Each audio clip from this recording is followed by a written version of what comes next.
sir, we can start with Yes, Mangalacharan yes, and go from you there. may. Yes.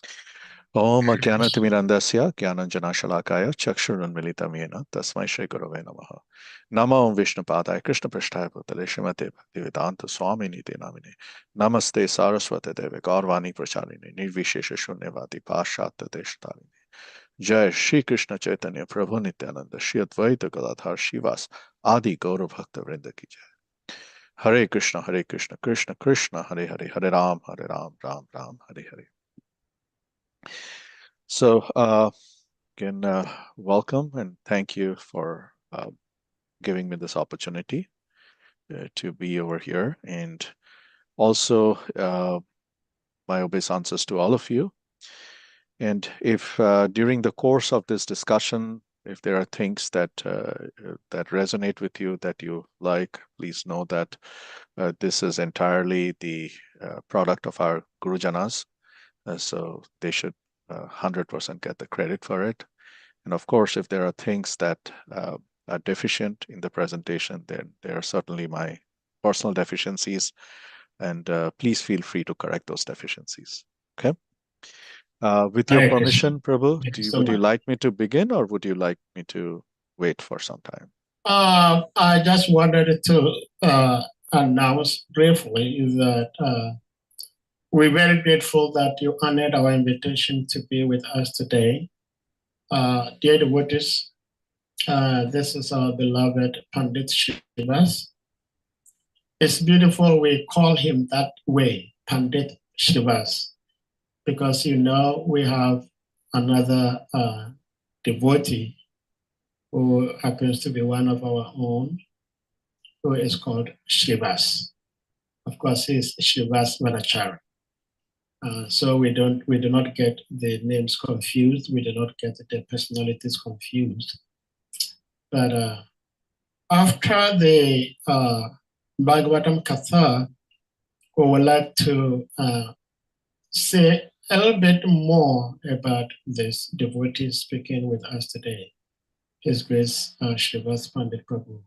So Prabhuji, thank you so much. We may put the verses on the screen, and then you may take it from here. And Okay. at the end, is it okay? If you still can spare us some time, then the devotees may have questions or comments. Yeah. That they may ask. Prabhu, if you can make me the co-host, then Sure, I can share my screen. Okay. Oh, yes, that would be awesome. Yes. Yeah. So I prepared a small presentation for this, and so that'll be good. Yes. Since we are reading from the Srimad Bhagavatam, so we will recite the prayers. Om Namo Bhagavate Vasudevaya. Om Namo Bhagavate Vasudevaya. Om Namo Bhagavate Vasudevaya. Narayanam Namaskritya Naram Chaiva Narottamam Devim Saraswatim Vyasam Tato Jayam Udirayet. So we will read from, I think, 3:15:37. So I will put that up, but let me go ahead and start sharing my screen. Let's see if I'm able to now. Yes, I am. And somebody just confirm that you're able to see this screen. Yes, we can see probably. Okay, wonderful. All right. So 3:15:37 and 38. So I'll pull those up first. Okay.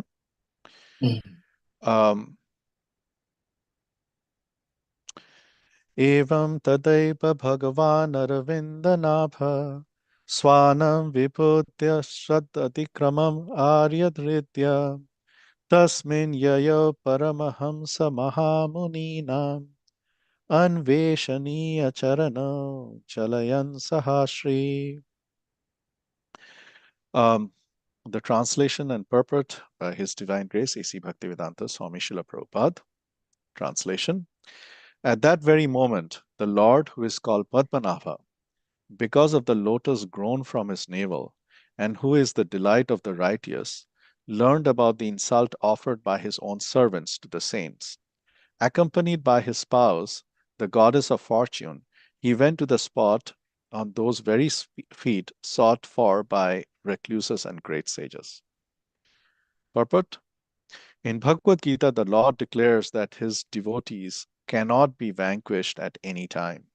The Lord could understand that the quarrel between the doormen and the sages was taking a different turn, and therefore he instantly came out of his place and went to the spot to stop further aggravation, so that his devotees, the doormen, might not be vanquished for good.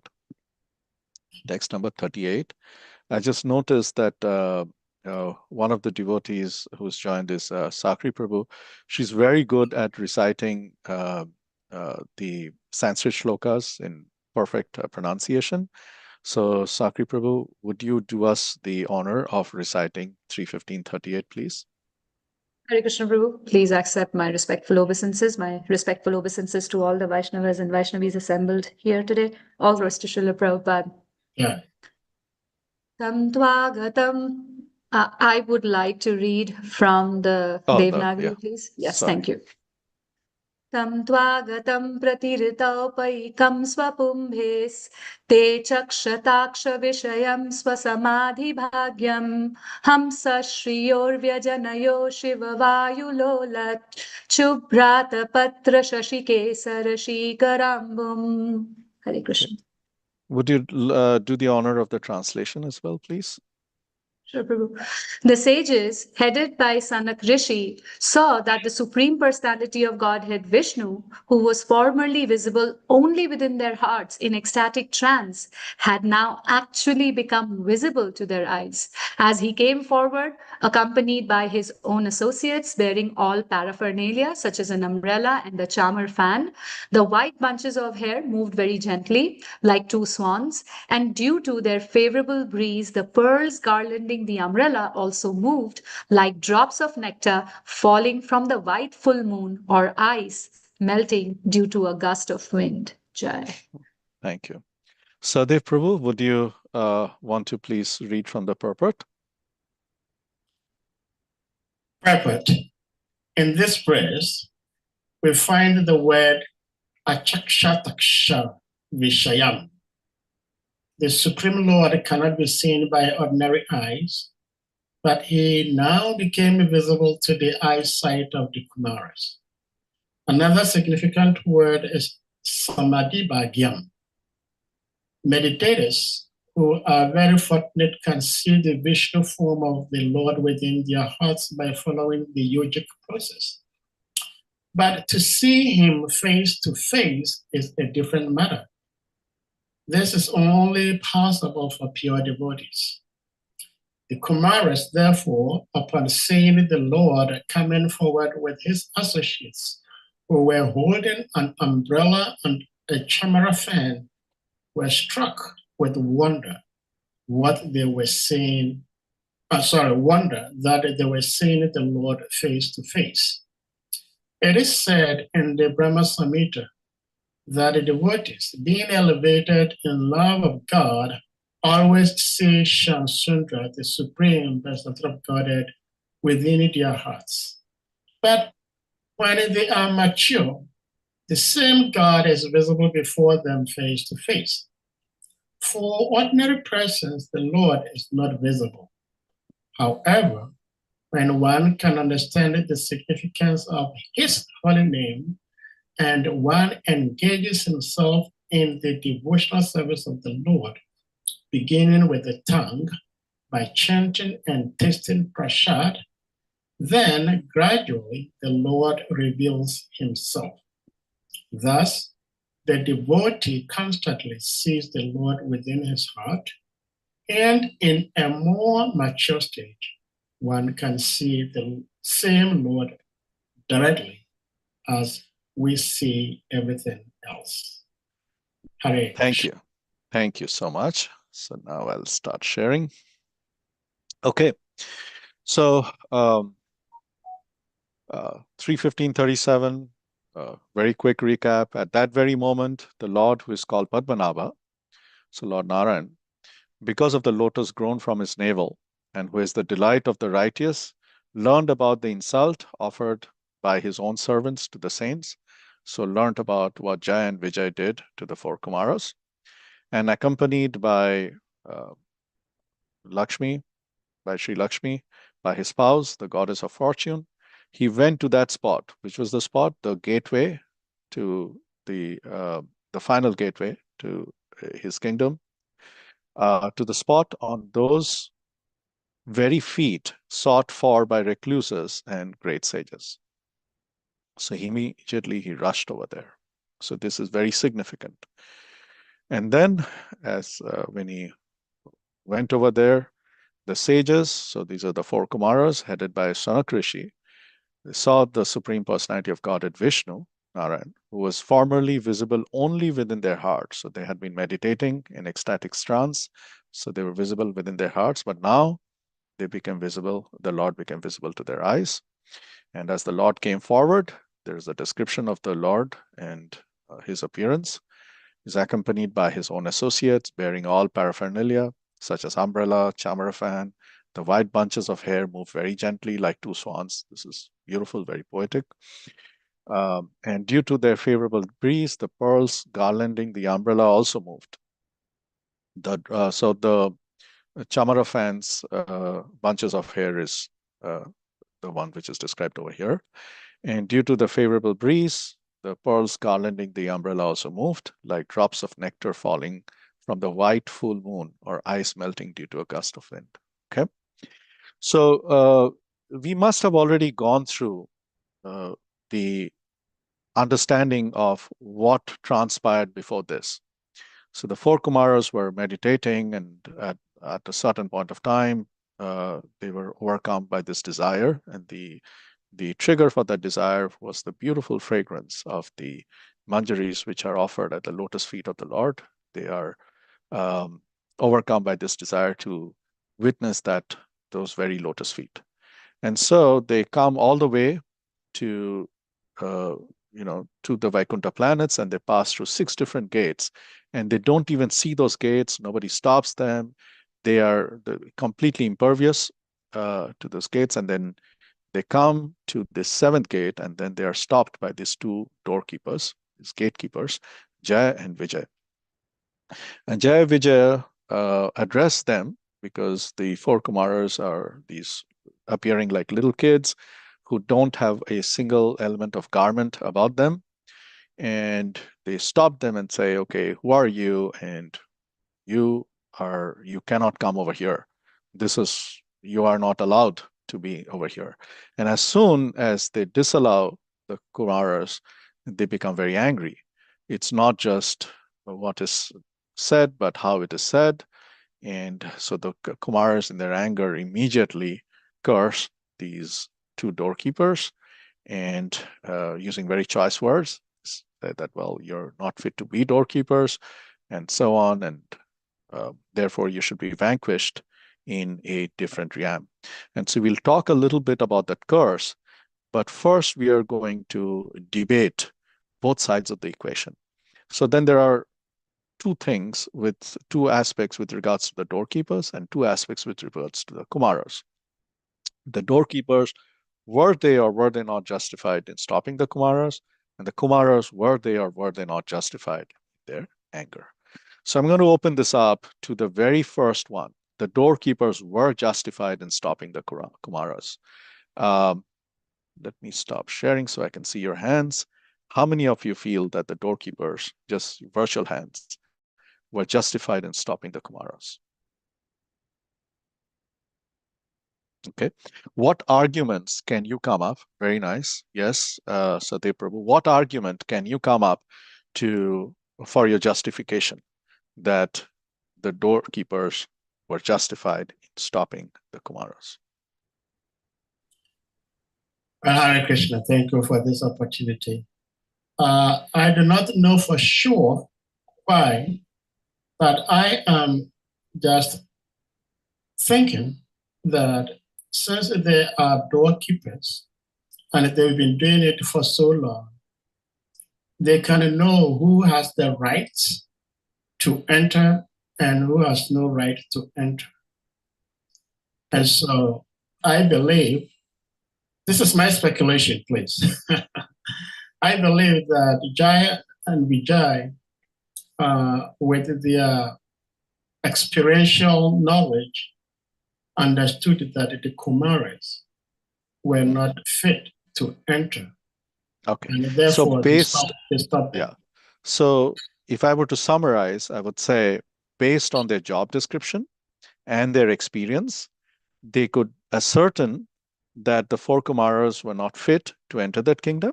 And so they were doing their job. So they were preventing those four Kumaras to come in. Is that a good summary of? Okay. All Very right. much, yes. Okay. Anybody Thank else you. has anything different or additional to add in this summary? Okay, good. So now we will take the other side of the equation. Who believes that the Kumaras were not justified? So anybody who didn't raise their hands before, who believed that doorkeepers were not justified. So you would then say that, no, I believe that the doorkeepers were not justified. So I'm going to just call on somebody, Thakur Murari Prabhu. Why do you feel that the doorkeepers were not justified in stopping the Kumaras?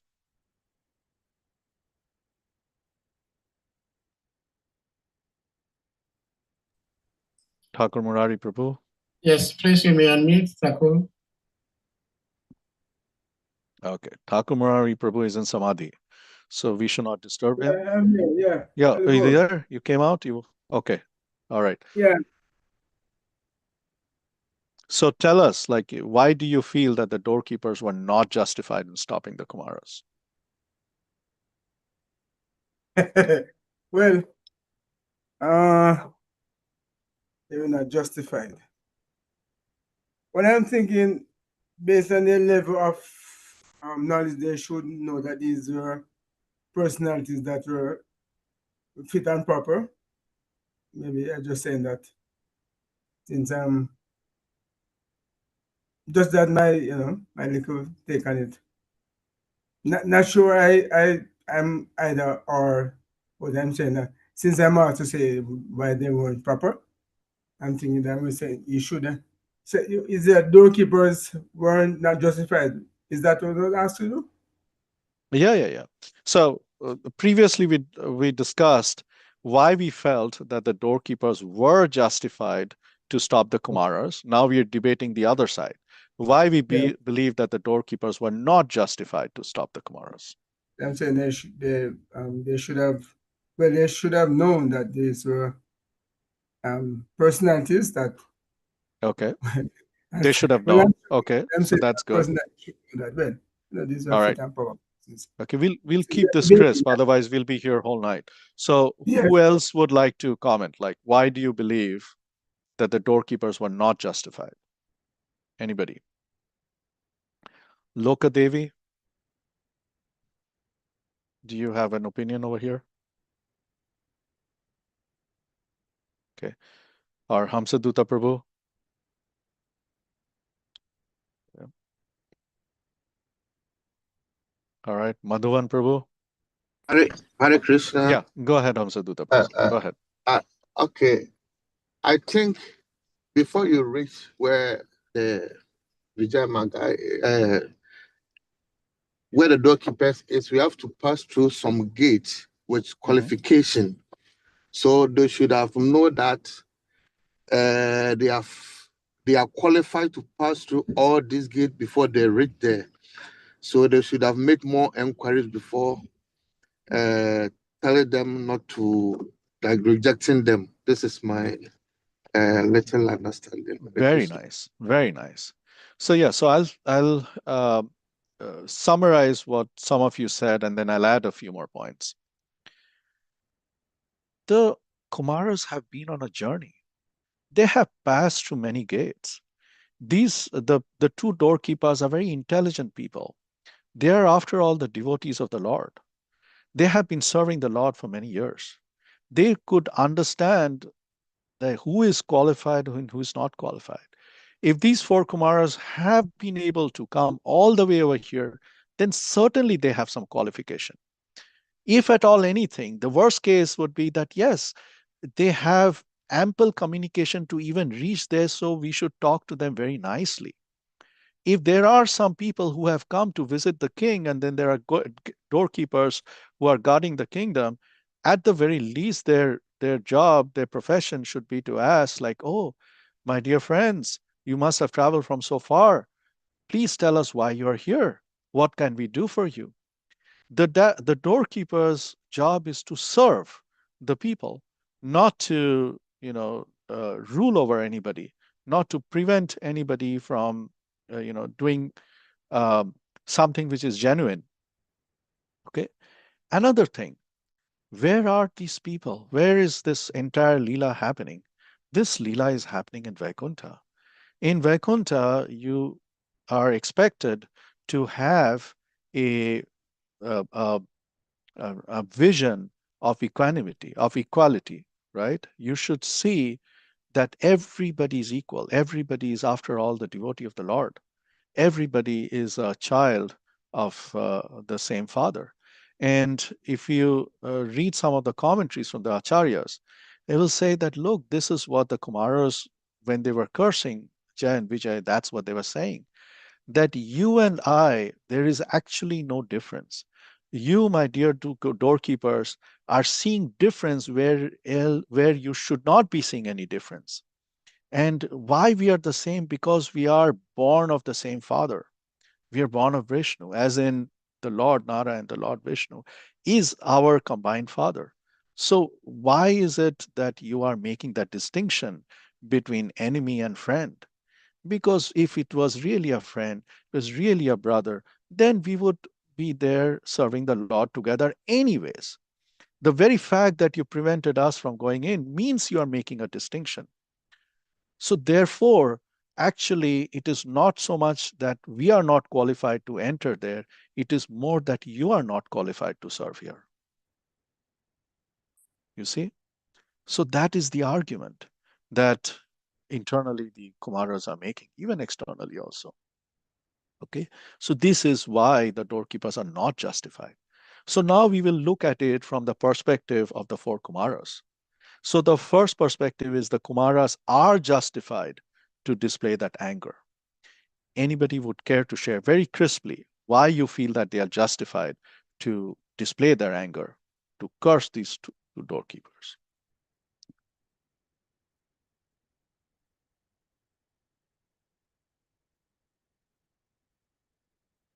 Okay, so some of the similar things that we spoke about, they have gone through enormous amount of meditation, enormous amount of reflection, gone through samadhi. Uh, uh, they have nurtured this tremendous desire to somehow or the other just have a glance, witness the lotus feet of the Lord.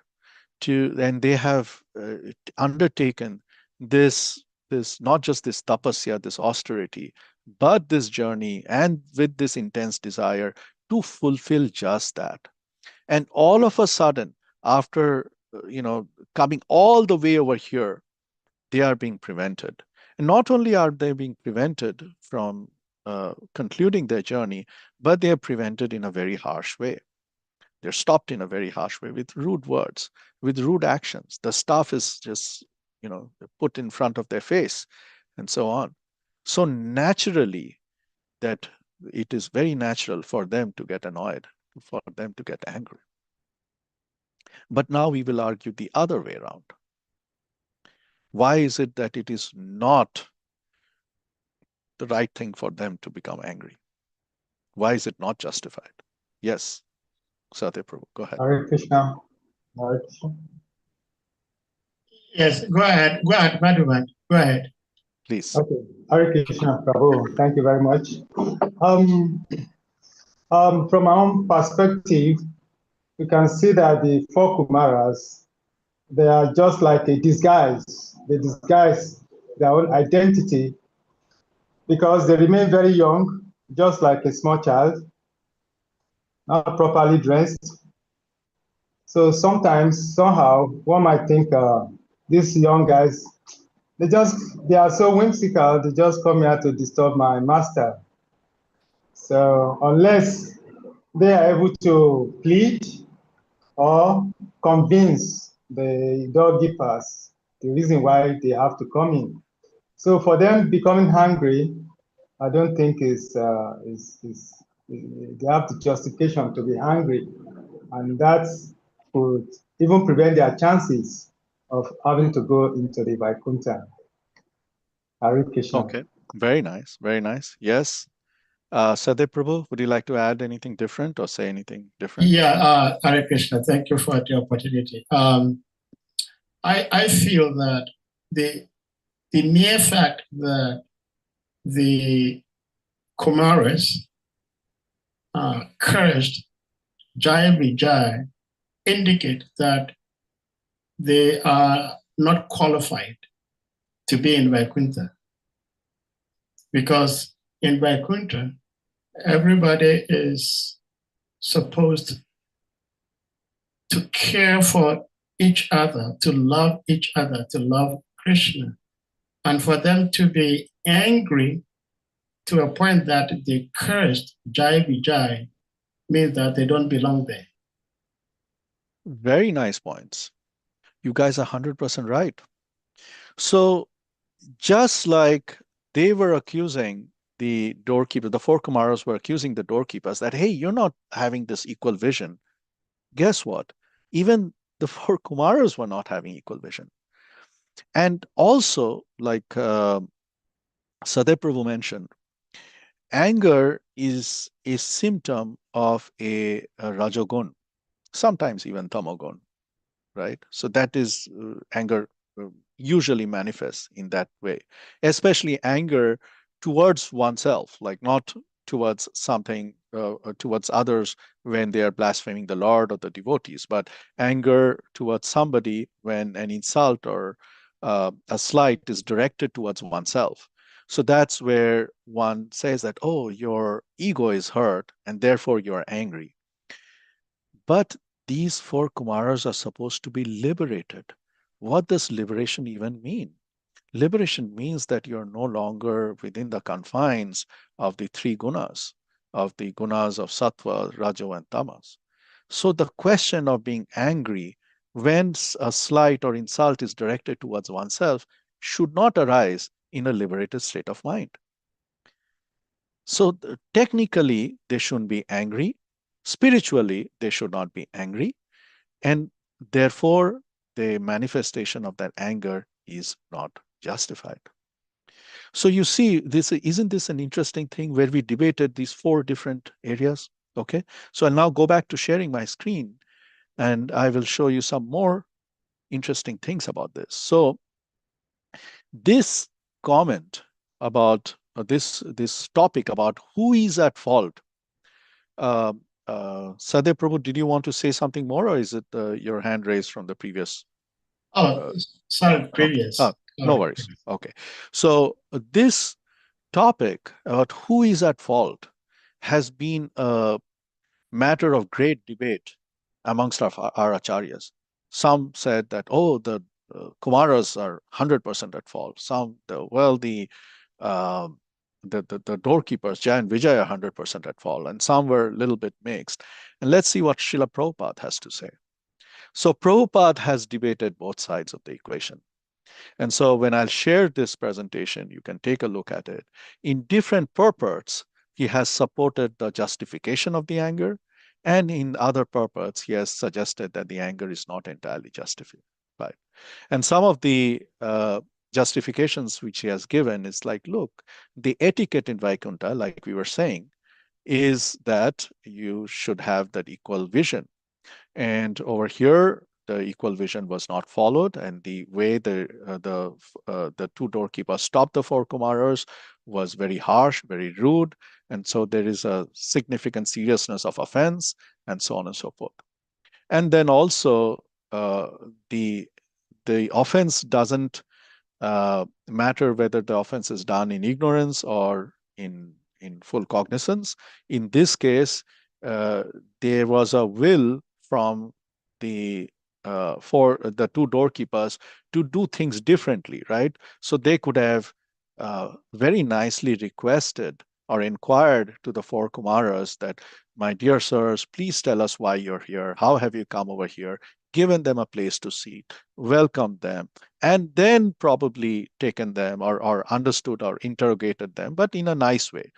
Interrogation is probably sounding very harsh, but asked them in a very nice way, right? But they didn't do that. So the exercise of their free will to stop the Kumaras in the way they did was inappropriate exercising. And so therefore, they would have some consequences. So that's another thing which he mentions. And then, of course, uh, uh, the understanding of the different grades of offense is very much understood by the Kumaras. And so their anger basically shows that the offense against them was actually not a slight offense, it was a pretty serious offense.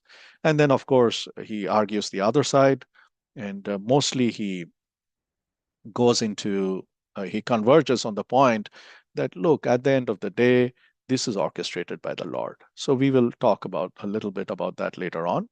But more or less, everybody over here knows the Lord wanted to enjoy, uh, uh, uh, you know, the opportunity to fight. Sometimes the Lord also wants to fight. And in Vaikuntha, unfortunately, he can't really get a lot of opportunity to fight, unlike, let's say Golok Vrindavan or somewhere else where he can wrestle with his Gopa friends and so on. Over here, everybody is his devotee, everybody is in awe and reverence kind of a mood, everybody is serving him, nobody wants to fight him. So how can he instigate how can he exercise that desire? Just by orchestrating this entire episode where some of his devotees go, become his enemies, and then gives him an opportunity to fight with them. Okay. And then Srila Prabhupada also talks about, like, no matter what happens, Jaya and Vijay's devotion remain intact over here. And the Kumara's anger over here is tinged with material emotion, so this is not entirely justified. And this is the part that I was telling you about, the aspect that they are supposed to be liberated, but they're executing emotions which show that they are not completely fully liberated. Okay. So now we will talk a different thing. We'll talk a little bit about rasa, which is the arrival of the Lord. So in the second shloka tells us a little bit about the arrival of the Lord, but it doesn't give us the full picture. You see, the four Kumaras, when they came, their motive was to witness, to see the lotus feet of the Lord. And so the Lord is somewhere in his palace. This whole episode is happening, and the Lord immediately arrives. Okay, and so if you go back to that shloka, let me see if I can pull that up. You will see this particular this particular adjective is used. Okay, let's see what is mentioned. Okay, uh, yeah, he went not this because he learned about the incense to saints accompanies not here. Yeah, probably it's not mentioned over here. It's mentioned in the commentary. But he immediately came. And when he came, the commentary from our acharyas is he came in bare feet. Oh, actually, it is there. I thought I just saw it. Sorry about that. I keep going back and forth. Yes, it was there. We read it. Yes. Right? Where did we read on now? Probably in this one. Oh, there you go. On those very feet. Okay, Yeah. that's what I wanted to call up. Yes. Yeah. So he came in with his bare feet. But why did he come with his bare foot? So there are two different aspects, rasas on this commentary. So one is he didn't even stop to wear his wear his shoes and come.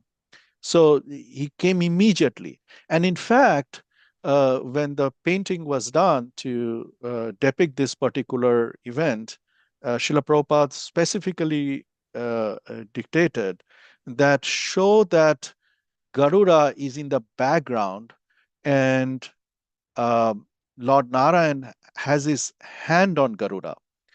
And this by itself is a remarkable request. And it's coming from Shastra, it's coming from the commentaries of Vishwanath Chakrabarti Thakur. And the reason why this is depicted like that is he usually, the Lord Narayan travels on Garuda, but he came so fast that Garuda is not able to keep up with him. And yet Garuda wants to serve him. And the Lord, who is present in everybody's heart, knows that Garuda also is sensing that urgency. It's like, I wish I can get you over there as soon as I can, but I'm not able to keep up. And so to pacify him, the Lord has put a hand on Garuda. No, I still like your service. I still want your service. I still desire your service. Don't be disheartened that you cannot get me over there. And the Lord, and the second reason why he comes in bare feet is because he's also in the heart of the Kumaras. He knows why the Kumaras are there, to get a glimpse of the Lord's bare feet. And so as soon as I get there, I hope they get pacified, because their objective, their goal will be met, that they wanted to see my bare feet. So hopefully this will pacify them. So the Lord is thinking like that. So he doesn't bother to even wear his shoes. He comes right there like that. So this tells us a little bit about the Lord, how magnanimous he is, how he's thinking about the welfare of everyone, even the welfare of the people who just cursed his devotees. Okay. Right. So now we'll go to another thing. So Srila Prabhupada talks about this in the first purport, shloka, the purport of that first shloka. So let's see what he says, what Srila Prabhupada says. And here we go. This is what Srila Prabhupada says as the purport. He says in Bhagavad Gita, the Lord declares that his devotees cannot be vanquished at this time. So Srila Prabhupada refers to Bhagavad Gita. And of course, the two shlokas that Srila Prabhupada refers to is what I have put over here, 930 and 931. Okay, so let's very quickly look at 930 and 931, and we will just read that. This is 930. All right, so 930 basically says, Apichet suduracharo bhajate mam ananya bhag sadhureva samantavya samyag vyavashito hisha.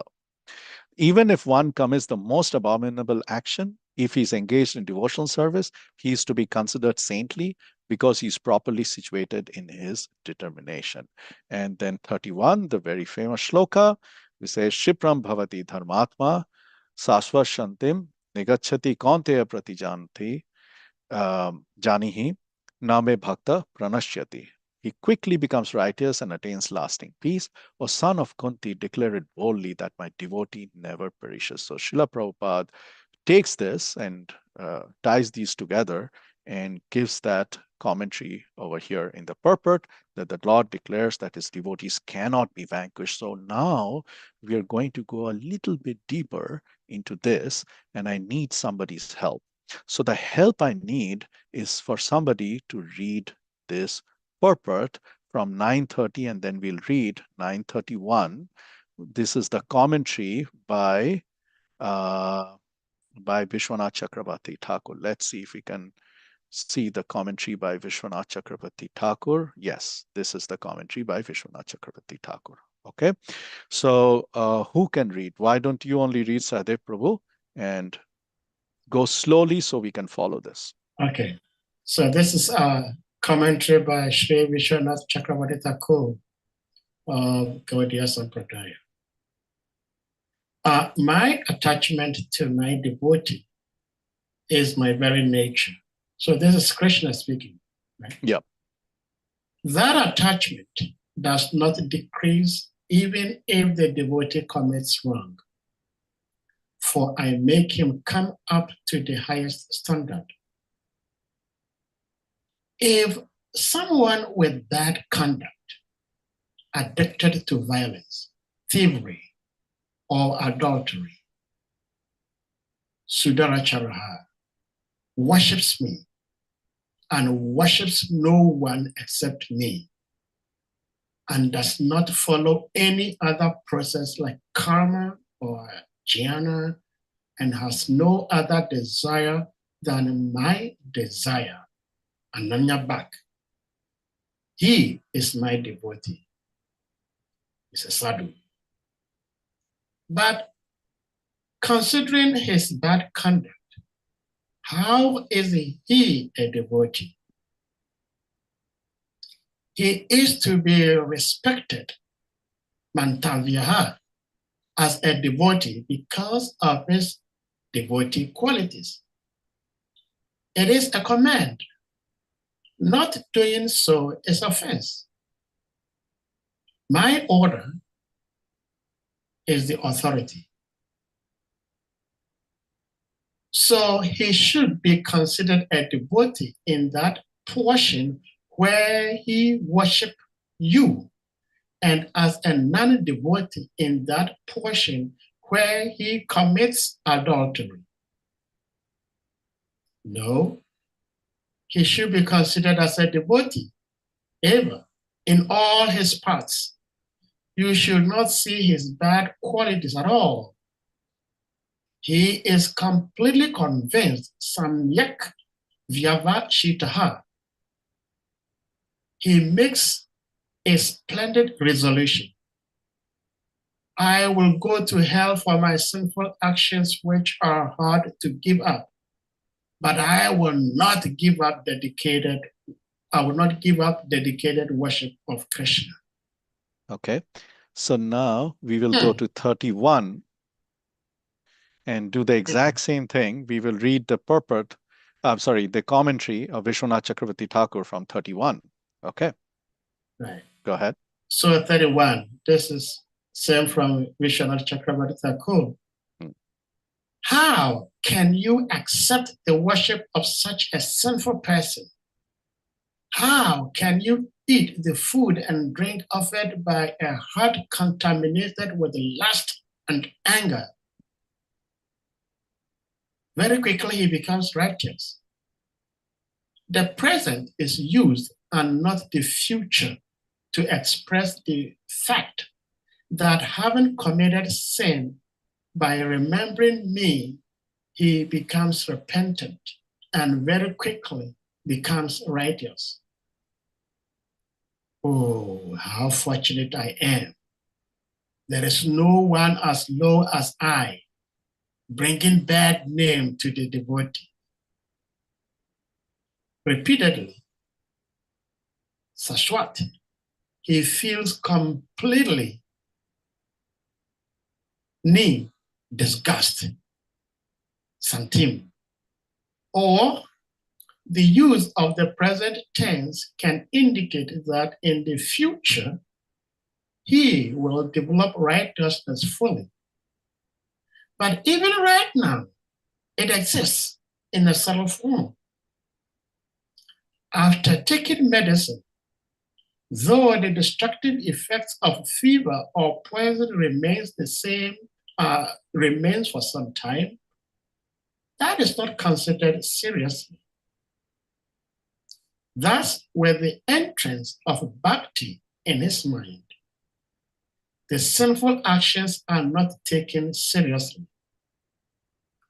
And in the traces of sin, such as lust and anger, should be considered insignificant, like the biting of a toothless snake. Thus, he attains nigachati, complete cessation of lust and anger, santin, permanently, shaswat. In nigachati, ni stands for nitaram, completely. This means that even during the stage of having tendency to commit sin, he has a pure heart. If he eventually becomes righteous, there will be no argument. However, if a devotee is sinful right up till his death, what is his position? The Lord, affectionate to his devotees, then speaks loudly with a little anger O son of Kunti, my devotee is not destroyed. At the time of death, he does not fall. But arguers with harsh tongues will not respect this. Krishna then encourages the worried, lamenting Arjuna. Oh, Kunti, going to the squabbled assembly with a tumultuous sound of drums throwing your hands in the air, you should fearlessly declare this. What? Declare that my devotee, the devotee of the Supreme Lord, though committing sin, does not perish, but rather reaches success. Arguments defeated, pride deflated. They should undoubtedly respect you as a guru. This is Sridhara Swami's explanation. But why does the Lord order Arjuna to declare this? When he could actually. When he could do it himself, yes. When he could do it himself. As he will say later, Mam eva ishiasi satyam te pratijane priyoshi me. I declare to you that you will truly come to me. You are very dear to me.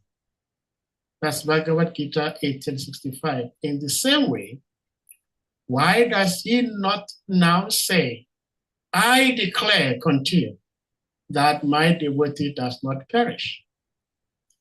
This is explained here. The Lord considered as follows.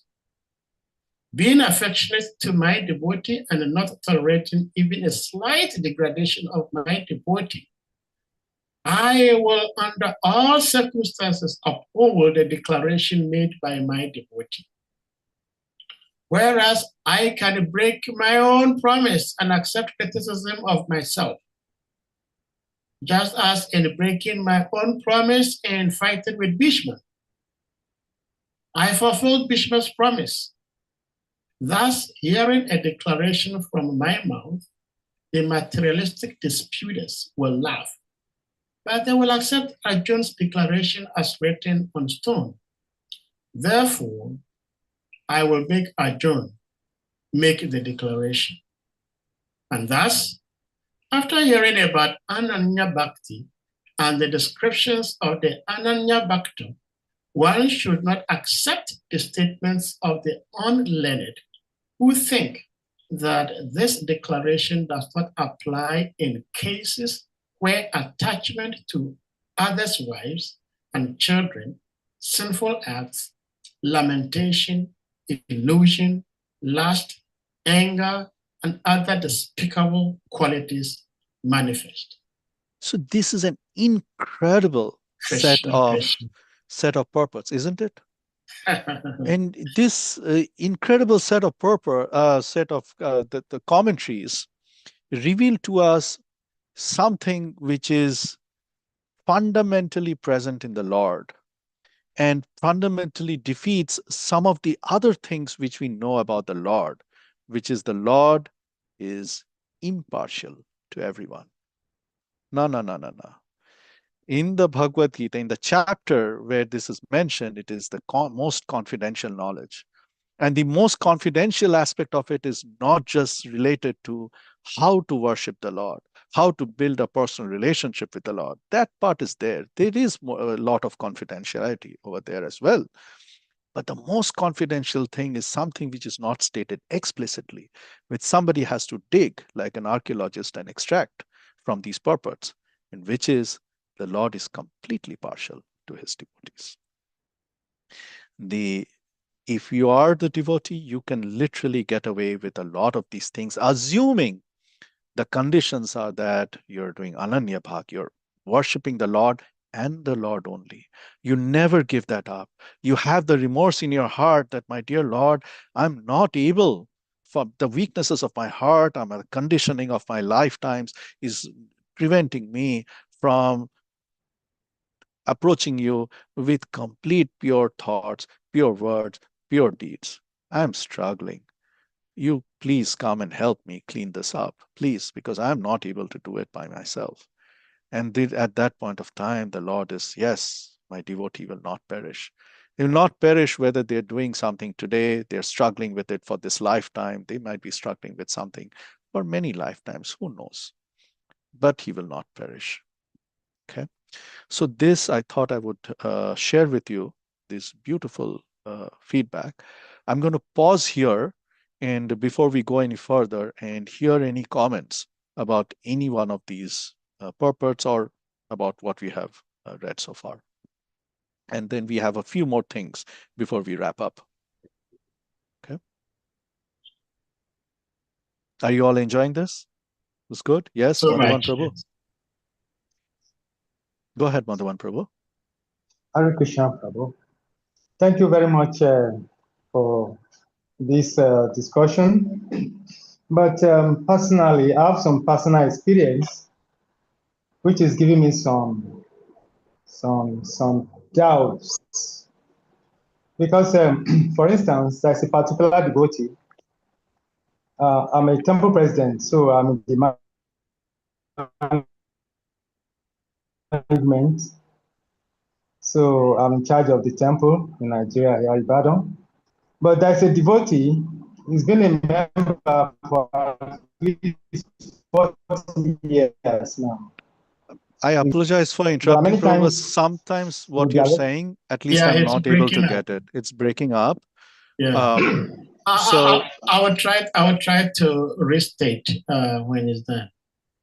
okay. okay. So Thank what you. we can do, Madhavan Prabhu, meanwhile, if it's possible for you to type it out, that's fine. If not, then as soon as I finish these next couple of slides, we'll get back to you. That will Okay. give you an opportunity to strengthen your internet connection or Yes. look at what might happen. Okay. Good. All right. So we will move on then. So we just discussed this, that my devotee never perishes. We went through some very esoteric commentaries, some deep commentaries, which is difficult for us to always come to terms with. But it is also instructive of us as to what our behavior could be and should be. This doesn't negate the fact of the corrections that we need to make, either in our lives regarding our challenges that we are facing, or in other people's lives regarding the challenges that they're facing and how we can avoid conflicts with them and within ourselves. Okay. So now we have $1 million question. Okay, we understand all of this. Why were the Kumaras stopped? So some of it we discussed when we were debating the two sides of the equation. So now we will go a little bit slightly deeper and try to answer this question in two different ways. First, the bhakti perspective, and then the Lord's desire. I won't go into very in-depth details about this because that will take us too much time. But the meditation which is done, the bhakti that was done by the Kumaras, was done in a different mindset. So bhakti can be done in many, many different ways using many different mindsets. The bhakti which is done by the Kumaras is the Kaivalya Kama in the sattvic mode. They were in the mode of goodness. And in that mode of goodness, they were meditating. And Srila Prabhupada gives a hint about this in his purport, in the 38 purport. And he says like, look, you can see the Lord in their heart. So yes, but it is very difficult for them to see the Lord in front of them. So they're meditating in the Lord in their heart. So they are thinking about, they don't want anything to do with this world. They don't want to achieve anything. The fact that they decided to live the rest of their existence as these small boys with no clothes on, they show that they don't want to be attached to anything. They're afraid that they don't want to be overcome by any of the other gunas and so on and so forth. So all of these hints point to their bhakti, which is Swarupa Siddha Bhakti, done in Kaivalya Kama mode. Kaivalya Kama means I don't want anything to do with material contamination. which is done in the mode of sattva, in the sattvic guna. But it is still very much done in the mode of a guna. So what is missing over here is the object of that bhakti. The object of that bhakti is not directed towards the Lord per se. It is directed towards oneself, the removal of one's disqualifications, the purification of oneself, but not so much as what is pleasing to the Lord. So what is pleasing to the Lord, if Swarup Siddha Bhakti is done, then it is done in a nirguna, away from the three gunas, right? Without the contamination of the tamasic guna, the rajasic guna, and the sattvic guna. It is also called as nishkama bhakti because you don't want anything out of it other than the pleasure of the Lord, or it is also done on kevala bhakti. So this bhakti is also called as uttama bhakti, and there are basically three types of uttama bhakti. One is sadhana bhakti, then bhava, then prema, and then sadhana has Vaidhi and Raganuga. And we, all of us over here, are trying our best to become the students of this sadhana Vaidhi bhakti or Vaidhi sadhana bhakti. Okay. So when they went all the way to the Vaikuntha planets, many of you mentioned this, Sadeh Prabhu mentioned it, others also mentioned it.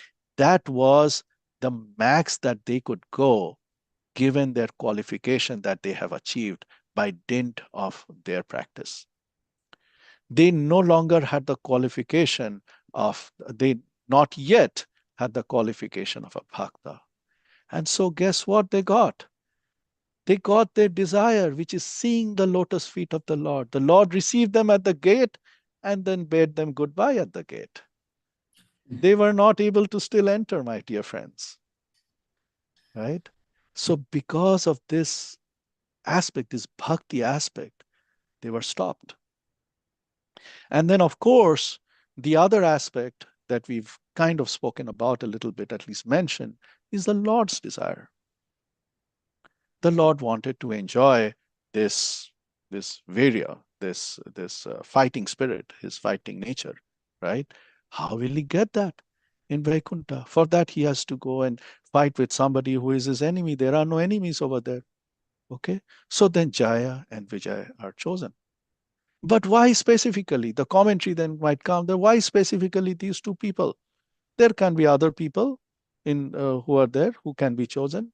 And for that, the commentary is that look, once Mother Lakshmi wanted to come and be with Lord Narayan, and these two, Jaya and Vijaya, and the Lord had instructed them not at that time, they were guarding the doorway, and the Lord had instructed them, look, I'm going to go take some rest.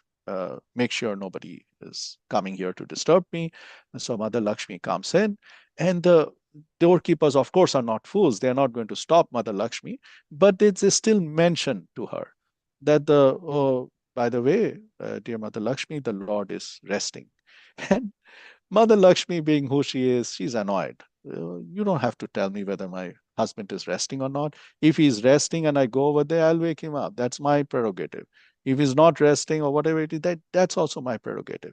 So who are you to tell me that? So she thinks like she doesn't express it. But she has that annoyance, the slight annoyance. And she comes in front of the Lord, and the Lord senses that annoyance. And so now how do you pacify, Mother Lakshmi in that way? So this is his way to say, okay, this I will kill certainly two birds in one stone, achieve two objectives with the same effort, and which is essentially, I will also be able to enjoy a little bit of fighting. And at the same time, Mother Lakshmi will also be, yes, my husband still very much cares for me. And he could sense what it is that I was feeling, and he gave the right danda, the right things to right actions. He took the right actions against these people who annoyed me. So this is also the Lord's desire. So I'm going to pause here. I think I've gone a little bit over my time, and now I can invite questions or comments. And if the connection is better, then I can even respond to the question that you might have, Prabhuji. Well, Hare Krishna. Thank you so much, Prabhuji. What an insightful discussion. Wonderful. Madhavan Prabhu, if the connection is stable, you may go ahead and then ask or share your comment.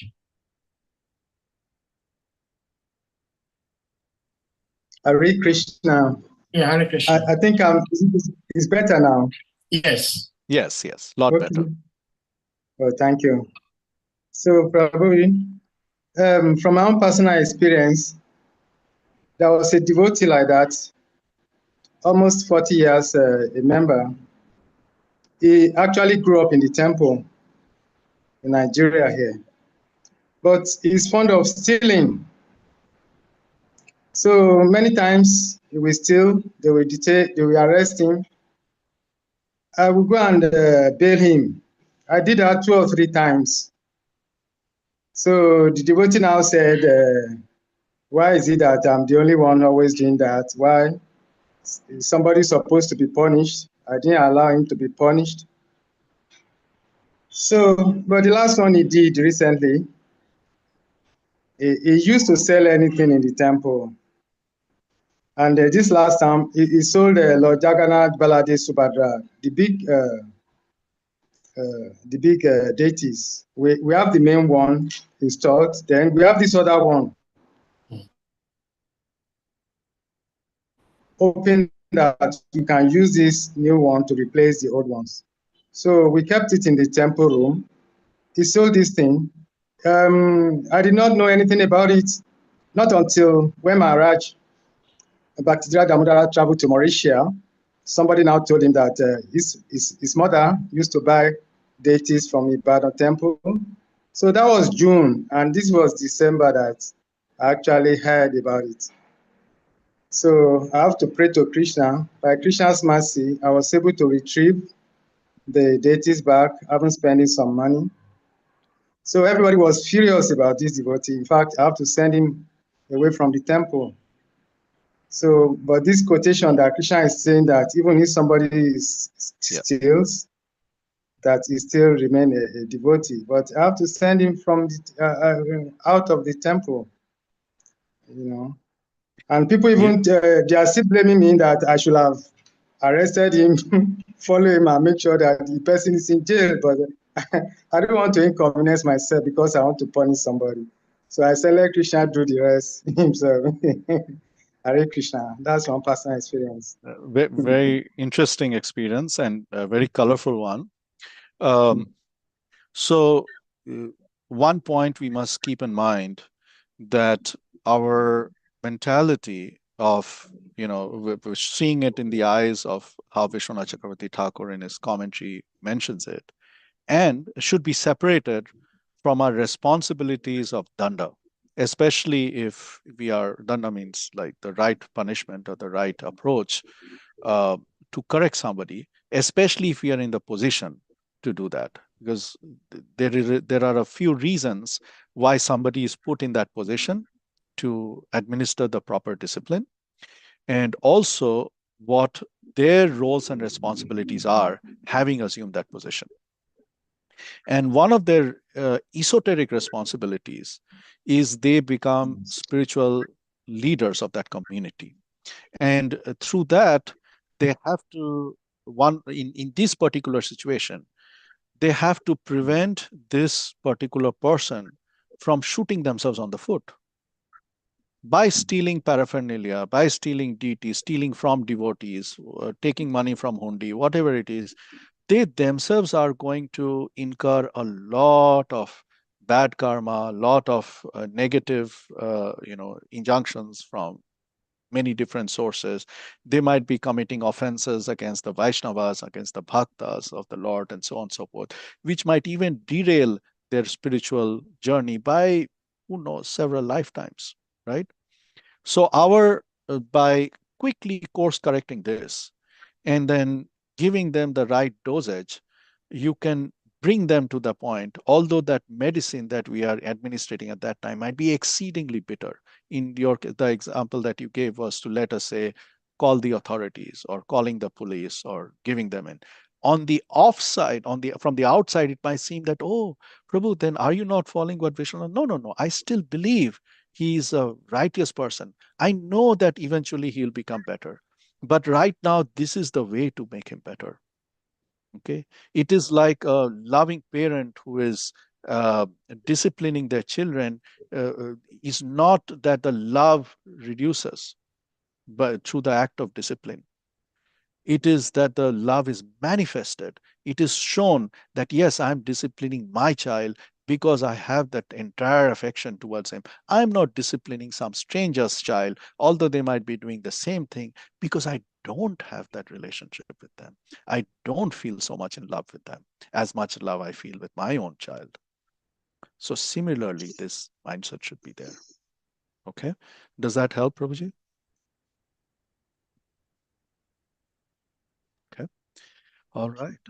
Yes, it does. It does. Thank you very much. It does. Thank you very much. Sure, Prabhuji. Thank you Any so other? much.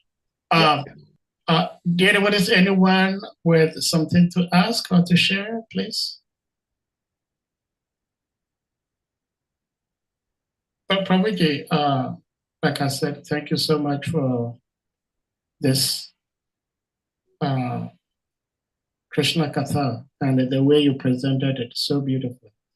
I have a question. The question I have is about the four Kumaris and Jai Vijay. Of course, we understand that Krishna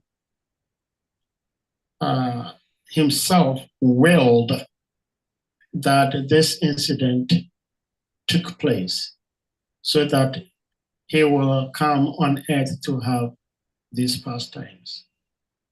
But still, there are lessons to be learned from this pastime for us, the conditioned souls.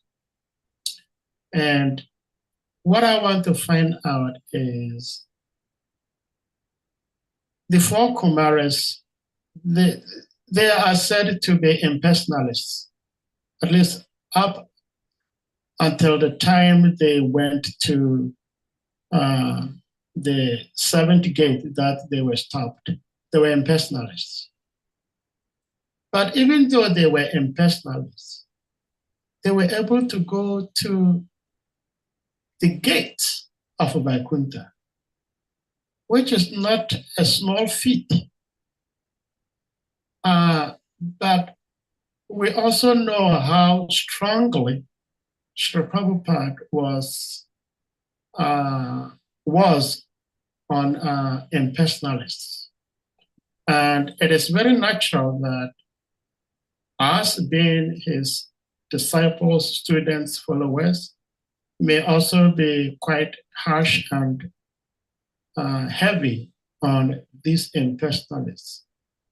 But from the different analysis you helped us weave through, we realized that we don't have to count anybody out. We don't have to give up on anyone.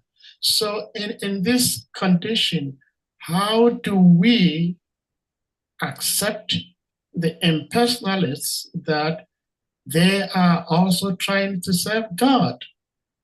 And at the same time, we do not also sell ourselves out to them that, okay, what they're doing is okay, so I can even do as they do it. So we do not want to be what they are doing. At the same time, we do not want to look down on them. How do we walk this line, please, if you may help? That's a very beautiful question. And it's an important one in our movement, especially since we are following Srila Prabhupada's lineage. There is one small thing I must mention. So the impersonal meditation, which is done by the four Kumaras, they don't realize that the Lord is a person till they reach the gates. That's incorrect. Actually, they smell the beautiful fragrance which is coming from the offering of these tulasi manjaris on the lotus feet of the Lord. And as soon as they smell it, immediately in their mind, there is a personal impression of the Lord that comes in. because it is told to them that, and they realize that, oh, these are offered at the lotus feet of the Lord. And so in their mind that, oh, this is what we have been meditating on so far, which is the impersonal aspect. Now we understand that there is a personality of the Lord. Now let us go and see what that personality of the Lord looks like. You see, it is still directed at their desire, not at the Lord's desire. And that is why they never were able to go in there as bhaktas. But they had achieved that level of purity by dint of their austerities and their meditation so much that they did at least get the adhikar to go all the way over there to be able to witness the Lord's lotus feet. They have that adhikar. But your question is deeper for us with the understanding of how should we deal with impersonalism or impersonalism. And for that, we have to understand that impersonalists mean that they don't think God is a person, which is fine. This is a textbook definition, but they can be of two types. So one type would be the Brahmavadis, and Srila Prabhupada was not so much against the Brahmavadis. It's a deficiency. It's not the highest form of bhakti. They want to merge into the Brahman, but they are not abominable creatures. They are not atheists. They are not big offenders at the lotus feet of the Lord. They are just people who have gone from kindergarten all the way up to high school, maybe even graduated, but they cannot do postdoc. Okay, they're stuck somewhere. Okay, so that's Brahmavadis. So what do Brahmavadis, where do they get stuck? They get stuck, they're meditating. Okay, I'm not the controller. Somebody else is the controller. Whatever I desire doesn't always happen. So somebody else is then controlling the outcomes and so on and so forth. Let me meditate. Who is it? Who is it? Who is it? And then eventually they come to the realization that there is a supreme Brahman which exists everywhere. It pervades everything. And that is God. And so, my dear Lord, it is my desire which is keeping me over here. I don't want this desire. Please just free me from this desire, because that's the cause of the suffering. At some point of time, when I'm finally desireless, then I will be able to be completely peaceful. So it is the need is still mine. The need is not to serve you, but need is to lessen my suffering, because I'm equating my happiness to the lessening of my suffering. And eventually I do achieve a degree of happiness. The degree of happiness achieved by merging into the Brahman is significantly higher than any of the happinesses that we get in this material universe. There is no doubt about that. Okay. And so that is one part of impersonalism, one type. The other type, which is offensive, is little different. He says, oh, God is not a person. Oh, so then who is all this? Who are all these avatars who come in? Who is Rama? Who is Krishna? Well, you know who they are? They are just like me. How? Because you see, there is God who is impersonal, and just like I am also impersonal, and I am taking up this body, and that's I look like this, so I'm Pandit Srivas Das. You look like that, you are Sahadev Das. You look like this and like that. And yes, it is temporary, right? Yes, so be it. So I am spirit soul. God is also spirit. We take up these temporary bodies. So then there is no difference between me and God, right? Yes, there is no difference between you and God. So then why is it that you are like even saying this? I'm saying this because you see, at some point of time, after years and years and years and years and maybe lifetimes of practice, guess what will happen? I will also become God. So when God is coming over here, he's behaving like a human, he's doing this, he's doing that, because he also is coming under the modes of material nature, just like I am in the modes of material nature. He's also coming under Maya, just like I am coming under Maya. There is no factual difference. So you see that the thinking is so different. It is so offensive that the Lord can be in Maya. The Lord is just like me. And the second degree of offense is I can be like God. So this offensive in bidirectional, pulling God to our level, pulling us to God's level. Okay, so that impersonalism is much more dangerous. If we read Srimad Bhagavatam Chaitanya Charitamrita, we will find impersonalists who are Brahmavadis who become dear to the Lord And also the other, of course, this is the Lord's potency. You find examples of Sarvabhauma Bhattacharya. You find examples of the person who even recited the Srimad Bhagavatam to Parikshit Maharaj, so Sukadev Goswami, who was not a personalist to begin with, right? In the womb, he was not a personalist. And then he got attracted to the personal feature of the Lord by dint of the two shlokas which were recited to him when he went into the forest after he came out of the womb. But why did he not want to come out of the womb? Is exactly the same thinking as the Kumaras. I don't want anything to do with this. I'm afraid that if I get exposed over here, something will contaminate me. That's why I want to be like this 5-year-old kid, run around naked, so that I'm not overcome by this lust and desire and all that. Similarly, I don't want to come out of the womb. There's nothing in this universe for me. And somehow or the other, then, he's convinced that no, Maya will not affect you. Don't worry, you can come out now. So he came out now. He came out of the womb, but then he rushes off the forest. Why? He's got nothing to do. He just wants to meditate over there. And then these beautiful shlokas come in. So Vyasadeva sends one of his disciples and says, go and recite this. Aho vakeyam stanakalakutam.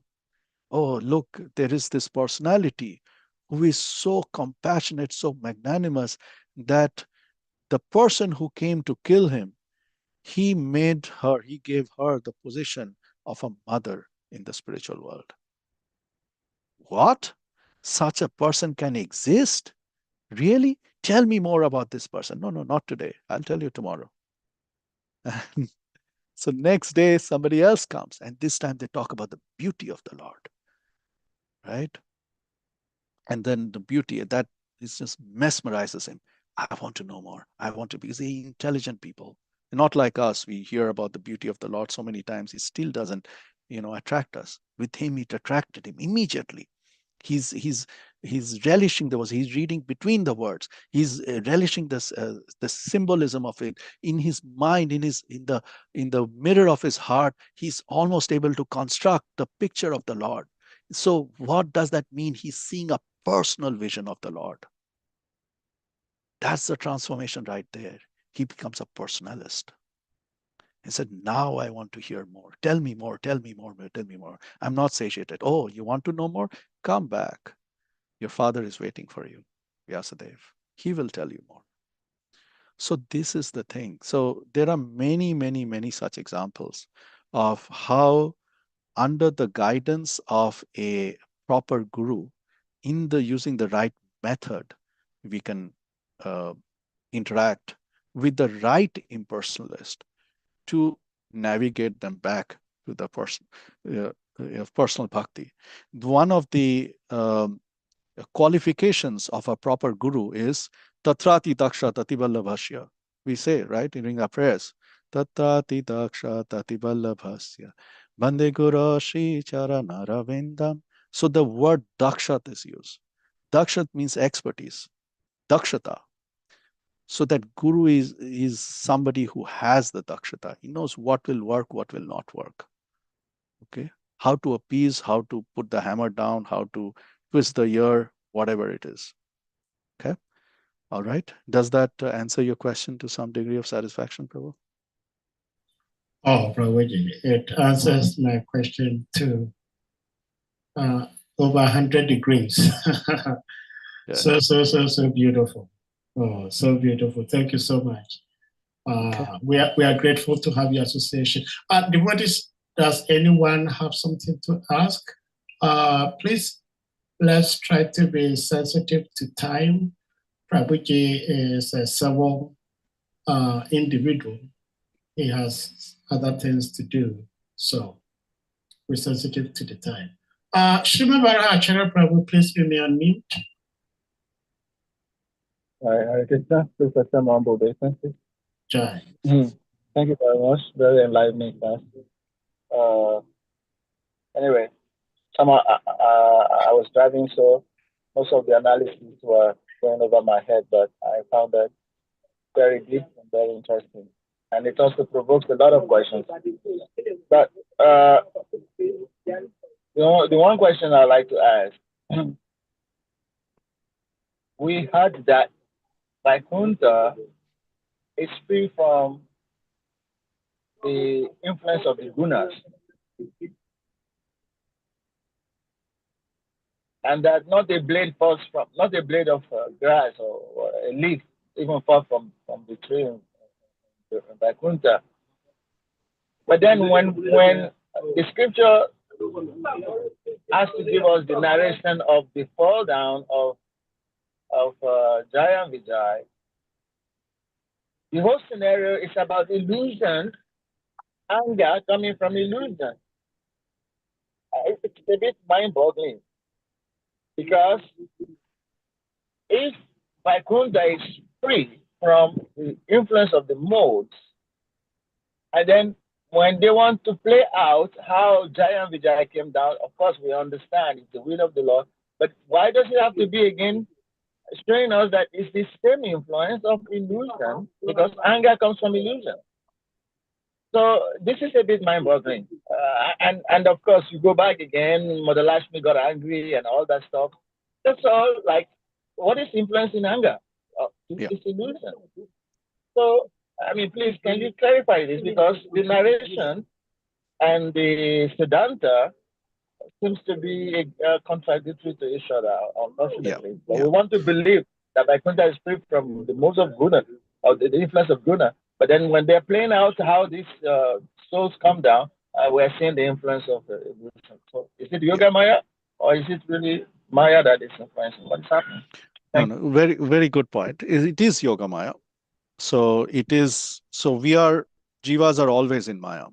This is something which must always remember. So we are either in Mahamaya, which is in the, when we are in the material world or universe, and we are in the Yoga Maya, the purview of Yoga Maya, which is, and of course, both of them are under the control of the Lord, where the Lord does not directly interfere with Mahamaya. He doesn't associate with that directly, but he does with Yoga Maya. So therefore, we say everything which is done in the spiritual world is done with the direct sanctioning of the Lord. And of course, one could argue that everything which happens in the material world is also done as the, unless nothing can happen over here also, unless the Lord sanctions it, which is also true. And so the question then is, okay, what happened? Why did we understand how the Kumaras could get angry? How is it that the two doorkeepers got angry? And this is where we were in the very initial stages when we were debating this. This is where the conflict is between our acharyas, that some say, no, no, no, they were angry because of the reasons that we get, that actually they were not angry. They were simply manifesting their jobs. They were simply executing their duties. It was perceived as anger by the Kumaras, but it was done the way exactly as it should have been done under the circumstances that it was done. Somebody came in, some strange people, they don't have forearms, so they really do look like strangers. Everyone in Vaikuntha looks a different way. They look different. And they came in over there. And, so it is natural for them, and it is as part of what is called as the standard operating procedure for them to stop the Kumaras that way that they were stopped. That is one aspect of that argument. The other aspect is, look, if there was anger in them, then it is that even that manifestation of that is coming from actually not from anger, but it is coming from attachment to the Lord. That, my dear Lord, we want to keep you safe. We want to keep you pure. We want to keep you, you are our property. You have to be addressed in a certain way. There has to be a certain decorum, which is to be associated with you and anybody else who associates with you. So it is that shield that they have. They're protecting the Lord. The Lord is their property.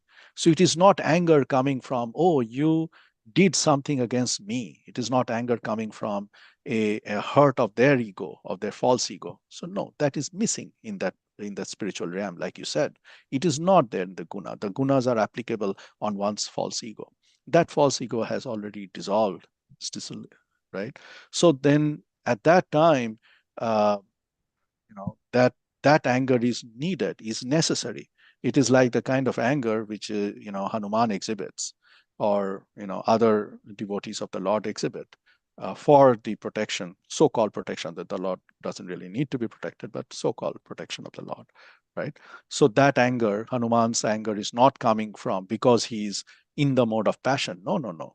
His anger is very much in the sattva gun, not even in Shuddha sattva gun, not even in the sattvic gun, and so on and so forth. Similarly, other people's anger. Arjuna had to kill so many people in that war. He couldn't have killed any of these people if he wasn't angry, right? He had to become angry. But that anger is situated in the Lord, like, not that he's angry towards the Lord, but his mode of anger is not influenced by the gunas. So therefore, what he does at that point of time is not. So anyhow, so that's the reason. That's the reason that I could come up with. Okay, maybe there are additional commentaries which will shed more light to that. Okay, does that help, Prabhuji? It helps. It helps. Thank you. Just a quick one. Second part of it. So, when these kind of things happen amongst devotees here on earth, I mean, how do we take it? Because it happens also in Vaikuntha, in the influence of Yoga Maya. So if it's happening among the devotees, so what do we have? It's not far-fetched. What do you think? Yeah, we have to deeply reflect. Let us say, let's take the effect and then drive deeper into the cause. The effect is I am angry. Okay, fine. Now we have to have some personal reflection. Why am I angry? Now, 99 out of 100 times, we will come to the conclusion that it's a mixture, that I am angry really because something which I expected, my pride was hurt, or whatever it is, or I perceived an a situation which was against my interests, and therefore I'm angry. If you want to take it a layer deeper, and this is for truly meditative devotees, you'd say, why is it that I had to go to this situation where my interest was violated, right? And so you'll come to the conclusion that, well, just like I don't really control the outcomes, I have to wait for a sanctioning cause, which is the Paramatma. So that person who did something against me also had to wait for the sanctioning coming from the Paramatma. So eventually the Paramatma, the Lord, sanctioned this to happen against me. So then you go into, like, why would the Lord sanction something like this against me? So this process of reflecting is called susamiksha. Okay, tatveno kampam susamiksha mano. Okay, so it is not samiksha, which is just a reflection. It is deep reflection, susamiksha. And we come to the proper devotee comes to the conclusion, the advanced devotee, the mature devotee comes to the conclusion that, oh, this is actually one, because somehow or the other, I deserve it, although I may not fully comprehend why, but I deserve it. So that's one. Number two, this is the Lord's way of purifying me. What does that word purifying even mean? The word purifying means that I can come closer to the Lord, right? Naturally and effortlessly without putting that effort. That's purification. I'm a little bit more organically now, I will become attracted to the Lord if I take this the right way, if I react and act in the right way. So that is purification. Okay, and this is very important. You see, there are these four types of people who achieve who approach the Lord, and one of the most common types is the person who is in distress. So if we are only achieving the Lord during the times of distress, or if we are mostly doing it, or if the intensity of our approach is high when we are in distress, then why will the Lord give us anything else other than distress? So, so of course that's rhetorical, but still, the Lord then periodically creates this distressing situation, so that we then approach Him with greater intensity, right? Even in our lives, in our natural lives, you'll see that the maximum growth we have had in our life is during the periods of distress, in the periods of pressure. and so on and so forth. Then the other reason is like the futility of the world. Oh, this can happen to anyone. Look, this particular devotee is being mean to me, being problematic towards me. So my dear Lord, I realize that bhakti is not a switch on, switch off. It is a process. It is a journey. So I have to, I am this rock which is not polished. He is this rock, or she is this rock which is not polished. We have to be in this tumbler, and we have to run into each other, and there will be friction, and there'll be heat, and all that. Eventually, we will come out polished, right? But right now, we are in the tumbler. So there will be this friction, there will be this heat, there will be these other problems, that this noise that is coming, which is not melodious, okay, and so on. So there are many reasons like this. There are about 15-20 reasons that I can think of, but I've mentioned at least the top 3 or 4 that come to my mind. So yeah, so we have to do Samisha Mano, Prabhu. At the same time, let's talk about something practical.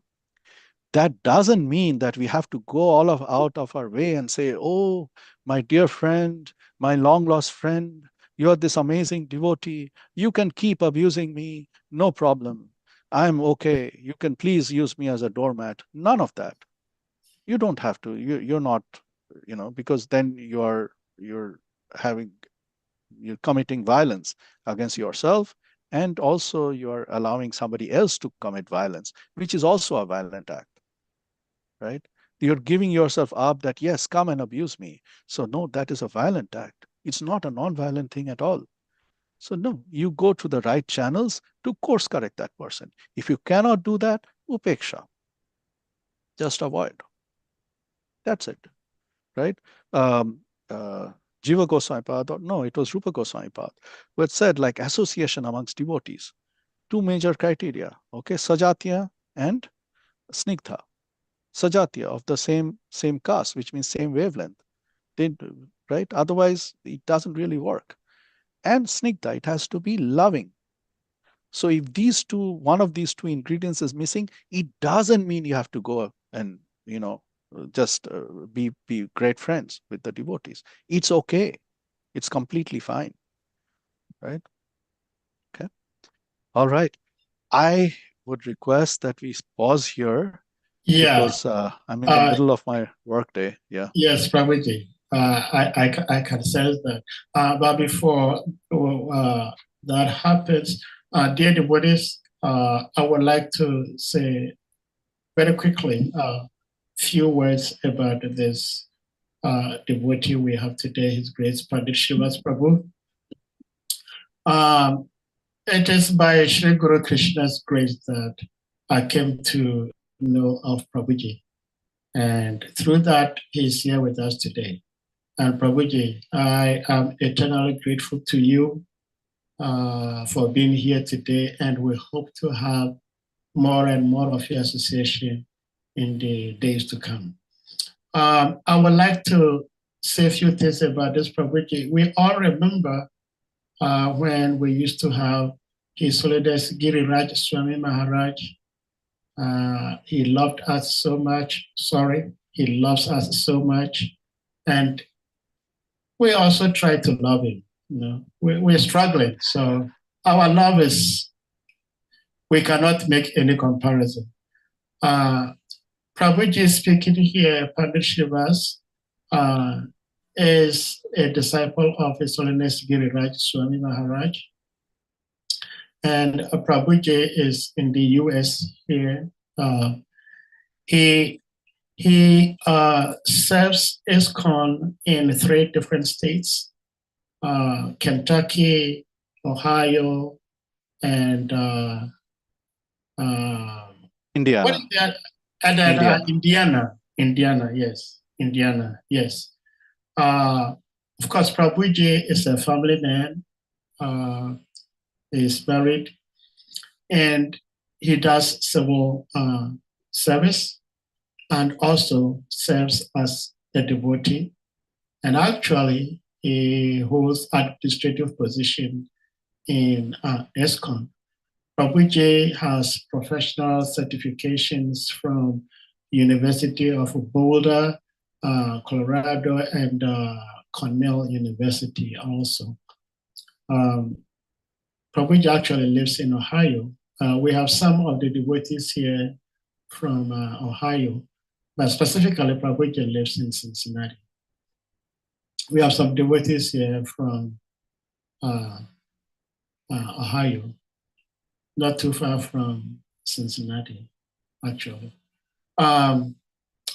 Prabhuji, I was happy, but at the same time, I did not want to get that service from Prabhuji. But I understand Prabhuji is a very good cook,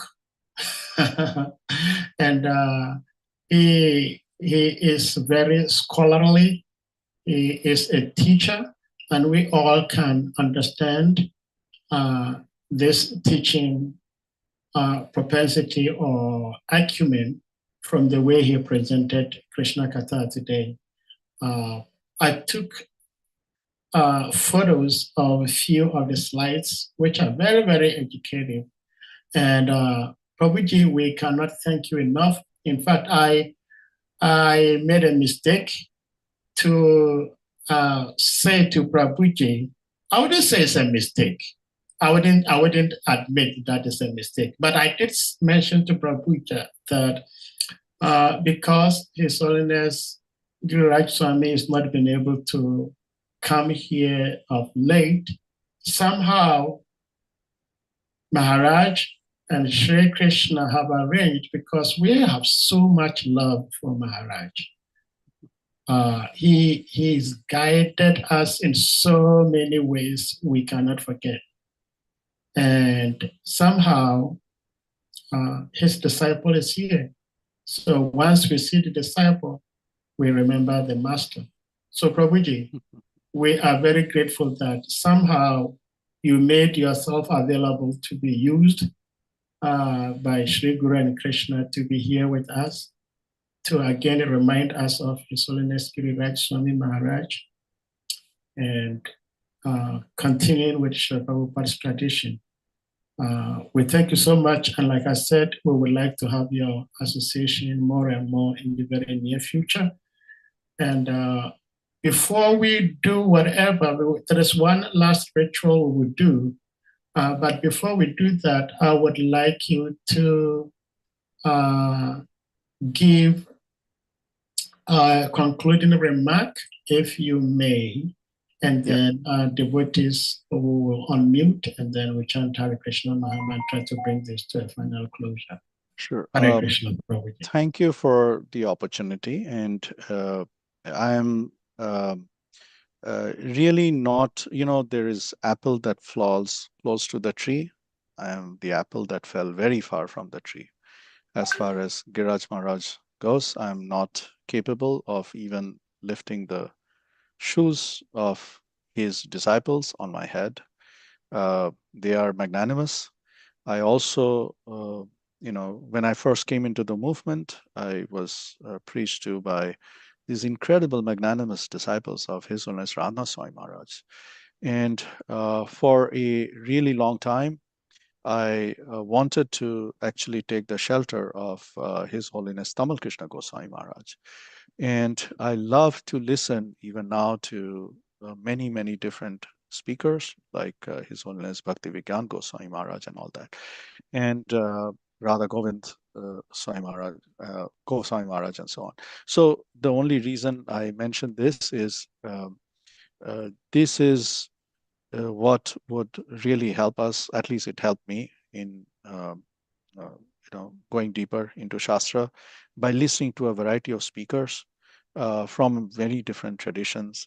And it is okay if two speakers they don't agree on a certain point. That's completely fine. It's in our sampradaya itself. I already showed you examples. It is also okay for one particular person to say one thing at one place and another thing at another place. I showed you examples of that as well. When you stay true to these values, this is the Vaishnava way, this is the Vedic way of assimilating knowledge. With this, not black and white, but gray areas and navigating through this and that and so on and so forth. It brings a lot of pleasure and joy if you were to take it the right way. So this is one thing I wanted to share with all of you. Sadeh Prabhu, I also sent you the PDF copy of the presentation, which I presented today. Thank you so much. So you are a mind reader. Yeah, you feel free to distribute however you feel, Yes, whatever yes. it is over there. I sure will. Yeah. Whatever Yes, I shared today, we all can understand it. I only shared whatever is already spoken by the Gurujanas. There is nothing that I knew that I could even have the capability to bring into the discussion. Yeah. So let us, yes, continue to take all of each other's associations, so that I also want to learn from you, and I also want to serve in whatever capacity comes my way. Okay. Hare Krishna Jai. Thank you so much. That is actually the mood of Srila Bhaktivinoda Thakur. Not overlooking others' approach to serving Krishna. So, dear devotees, we're going to humbly request you all to kindly unmute yourselves, and we all, with one love, one heart, chant the Hare Krishna Maha Mantra to express our deepest appreciation and gratitude to our beloved speaker, His Grace, Pandit SRIVAS Prabhu, for sharing his love and wisdom with us all today. Please, you may all unmute Jai. Hare Krishna, Krishna, Hare Krishna, Hare Krishna, Hare Hare Ram, Hare Ram, Rama, Hare Ram, Rama, Hare Hare Hare. Vancha kalpa tarubhyascha, Anchakapatarubhyascha, Vaishnavya Vacha, Vaishnavya Gauravamano Namaha. Vaishnav Vrinda ki jai. His Grace Pandit SRIVAS Prabhu ki. Srila Jai. Prabhupada ki jai. Hare His Krishna. co-founder Acharya Srila Prabhupada Ki ki. jai. Jai. Hare Mantra Krishna. Srimad Bhagavatam ki. Ki Jai. jai. Jai. Hare Krishna. Oh, Pivinande.